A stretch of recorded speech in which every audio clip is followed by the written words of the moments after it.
ಧರ್ಮಸ್ಥಳದ ರಹಸ್ಯ ಸಮಾಧಿ ಪ್ರಕರಣ ಮತ್ತಷ್ಟು ಚುರುಕುಗೊಂಡಿದೆ.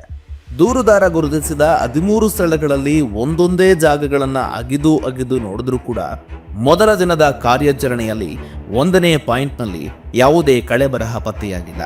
ಆದರೆ 1ನೇ ಸ್ಪಾಟ್ನಲ್ಲಿ ID ಕಾರ್ಡ್ಗಳು ಪತ್ತೆಯಾಗಿದ್ದುವು ಅಂತ ಧರ್ಮಸ್ಥಳದಿಂದ ಕಾಣೆಯಾಗಿದ್ದರೆ ಎನ್ನಲಾದ ಅನನ್ಯ ಭಟ್ ಅವರ ತಾಯಿ ಸುಜಾತಾ ಭಟ್ ಅವರ ಪರ ಇರುವ ವಕೀಲ ಮಂಜುನಾಥ್ ಹೇಳಿಕೆ ಕೊಟ್ಟಿದ್ರು.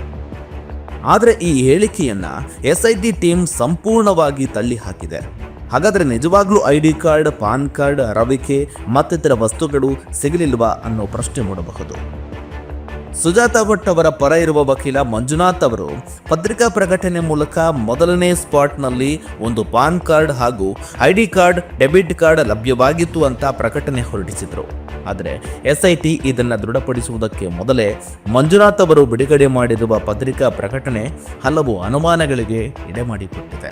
ನಮ್ಮ ವಿಜಯವಾಹಿನಿ ನ್ಯೂಸ್ ಚಾನೆಲ್ನಲ್ಲಿ ಪ್ರಮೋಷನ್, ಜಾಹೀರಾತು, ಅಡ್ವರ್ಟೈಸ್ಮೆಂಟ್ ನೀಡಲು ಸಂಪರ್ಕಿಸಿ 9535808456.